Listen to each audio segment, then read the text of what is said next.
Bonjour à tous. Aujourd'hui, je voudrais consacrer cette vidéo au fabuleux triangle de Karpman. À l'origine, ce triangle est appelé le triangle dramatique de Karpman, mais je préfère l'appeler le triangle fabuleux, car c'est un outil très intéressant pour apprendre à s'observer et à apprendre à mieux se connaître. Ce triangle nous parle de notre façon d'être en relation avec notre entourage, mais surtout, il nous décrit certains rôles que nous pouvons prendre pour interagir avec l'autre. Comme un triangle s'appelle triangle parce qu'il a 3 angles, ce fabuleux triangle de rôle a besoin de 3 rôles pour fonctionner. Quand j'entre dans ce triangle, je vais forcément alterner entre les 3 rôles qui le forment. C'est la règle du jeu, c'est comme ça. Maintenant, approchons-nous à chacun de ces rôles. Une pointe du triangle est occupée par le rôle de la victime. Quand nous sommes dans ce rôle, nous nous sentons persécutés par le contexte extérieur. Quand je parle de contexte extérieur, je veux parler des personnes qui nous entourent ou des circonstances de la vie dans lesquelles nous nous trouvons. Dans ce rôle, nous nous sentons impuissants et nos pensées ressemblent à par exemple « Ce n'est pas vrai que cela m'arrive encore. Ça n'arrive qu'à moi. C'est injuste. Qu'ai-je fait pour mériter ça ? C'est la faute de ceci ou de cette personne, etc. » Cette définition de la victime nous conduit facilement aux autres rôles.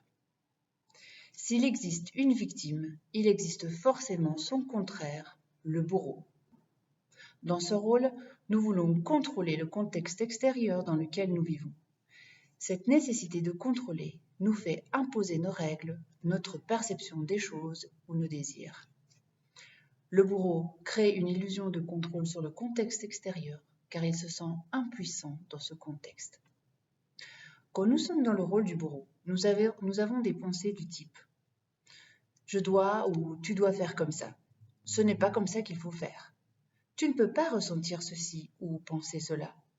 Ça ne peut pas être comme ça, etc. Cette imposition du bourreau nous conduit au 3e rôle. Dans le dernier angle du triangle, nous trouvons le sauveur. Dans ce rôle, nous repérons dans notre contexte extérieur une situation d'injustice entre une victime et un bourreau que nous voulons résoudre en imposant notre perception des choses et donc notre solution au problème. De cette façon, nous allons renforcer l'impuissance de la victime et renforcer l'illusion de contrôle sur le contexte extérieur en imposant la croyance que nous avons sur la justice. De cette façon, nous nous chargeons de la victime ou de la cause, nous battons pour elle, la conseillant, la protégeant ou faisant les choses à sa place. Comme je l'ai mentionné avant, une fois que nous entrons dans le jeu du triangle à travers l'un de ces 3 rôles, nous allons forcément voyager entre les 3 rôles, passant de l'un à l'autre, étant parfois victime, bourreau ou sauveur. Le voyage entre ces 3 rôles a une logique interne qui est la suivante. Étant la victime et ressentant notre impuissance sur le contexte extérieur, nous allons commencer à vouloir avoir plus de contrôle sur ce contexte et nous allons commencer à imposer nos règles, nos perceptions, réclamant justice pour soi et nous allons ainsi progressivement entrer dans le rôle du bourreau. Étant bourreau, nous avons l'illusion que nous pouvons contrôler le contexte extérieur, avec notre façon de voir les choses et nos règles. Voyant que l'autre est impuissant et qu'il ne sait pas y faire, nous allons vouloir lui montrer comment faire, en faisant à sa place ou en le protégeant.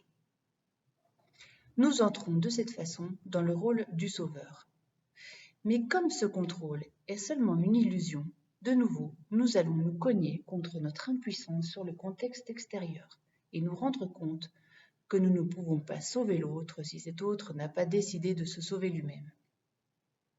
Nous nous décevons ainsi de ne pas avoir été valorisés dans notre rôle de sauveur et nous nous retrouvons victimes de la victime avec des pensées du genre « Après tout ce que j'ai fait pour elle ou pour lui, c'est comme ça que je suis remerciée. » Et c'est ainsi que nous allons passer d'un rôle à l'autre comme dans un cercle vicieux. Nous allons passer par ces trois rôles dans notre intérieur, mais nous allons également interagir de manière complémentaire avec les autres. C'est-à-dire que quand nous sommes dans le rôle de la victime, nous appelons dans notre entourage des personnes qui vont jouer le rôle du bourreau ou le rôle du sauveur. Le rôle du sauveur attire des personnes portant les rôles de victime et de bourreau, et il en va de même pour le rôle du bourreau qui attire des personnes qui portent les rôles de sauveur et de victime. C'est magnétique. Nous circulons donc de cette manière entre les trois rôles en nous et en interagissant avec les autres de manière complémentaire pour compléter le triangle. Cela fonctionne de manière automatique lorsque nous n'avons pas conscience du fonctionnement de ce triangle.